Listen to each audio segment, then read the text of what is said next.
रात का समय था। घड़ी की सुइयां धीरे धीरे आगे बढ़ रही थीं। पूरा घर गहरी नींद में डूबा हुआ था।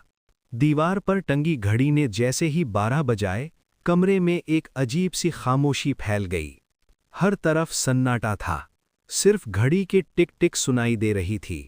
राहुल अपने कमरे में अकेला बैठा था, हाथ में मोबाइल, लेकिन मन कहीं और भटक रहा था। नींद उसकी आंखों से कोसों दूर थी। बाहर मौसम अचानक बदल चुका था। तेज हवा चल रही थी, खिड़की के पर्दे हवा के साथ डांस कर रहे थे। हल्की सी सरसराहट कमरे का माहौल धीरे धीरे डरावना बना रही थी। राहुल ने एक नज़र खिड़की की ओर डाली। उसे लगा जैसे रात कुछ कह रही हो। तभी टक टक दरवाजे पर हल्की सी दस्तक हुई। राहुल का ध्यान तुरंत उधर गया। उसने कुछ पल तक सुना, फिर खुद को समझाया, नहीं, शायद मेरा वहम होगा।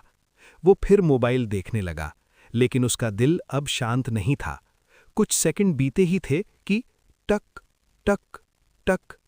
इस बार दस्तक पहले से ज्यादा तेज थी। अब राहुल का दिल तेजी से धड़कने लगा। कमरे की खामोशी और भारी लगने लगी।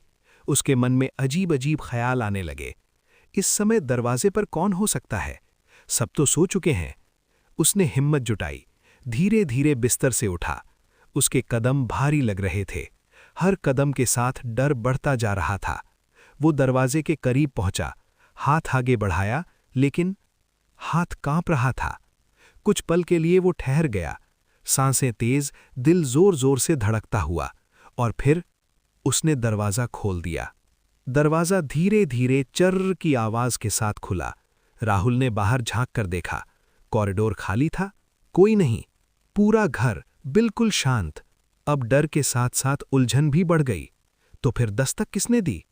तभी नीचे से एक हल्की सी आवाज आई, म्याऊ। राहुल चौंक गया। आवाज सीढ़ियों की तरफ से आ रही थी। अब डर और जिज्ञासा साथ साथ चल रहे थे।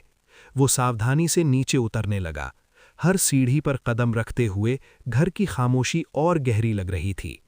नीचे पहुंचकर उसने चारों ओर देखा, और फिर उसकी नज़र दरवाजे के पास गई। वहां उसकी अपनी बिल्ली दरवाजे में हल्के से फंसी हुई थी। राहुल कुछ सेकंड तक देखता ही रह गया। फिर अचानक उसके चेहरे पर राहत की मुस्कान फैल गई।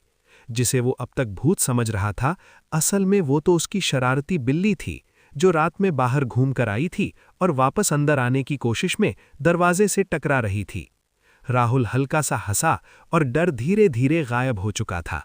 बिल्ली आराम से खिंचाव लेती हुई ऐसे चल दी जैसे कुछ हुआ ही न हो। राहुल ने सिर हिलाया और मन ही मन मुस्कुराया, क्योंकि डर कभी कभी सच नहीं होता, वो सिर्फ हमारे दिमाग का बनाया हुआ भ्रम होता है। रात वही थी, घर वही था, बस सोच ने कहानी बदल दी। तो दोस्तों, अगर आपको भी कभी बिना वजह डर लगे तो याद रखिए, हर आवाज के पीछे भूत नहीं होता। कभी कभी वो सिर्फ एक मासूम बिल्ली भी हो सकती है। ऐसी और मज़ेदार और दिलचस्प कहानियों के लिए लाइक करें और सब्सक्राइब करना मत भूलिए।